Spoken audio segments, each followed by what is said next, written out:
Tinungtong na niya. Tinungtong na niya. Hinihin mo dyan si Ate Ilis kasi hinihin mo dyan ang putok ni Ate Ilis. Ha? Ay, kaganda man na sasakyan. Oh, matuwag mahulog ka.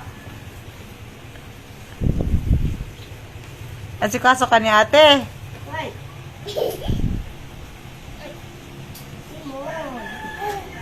Ate daw, ate, lapit ka daw. Halika daw, ate, lapit ka daw.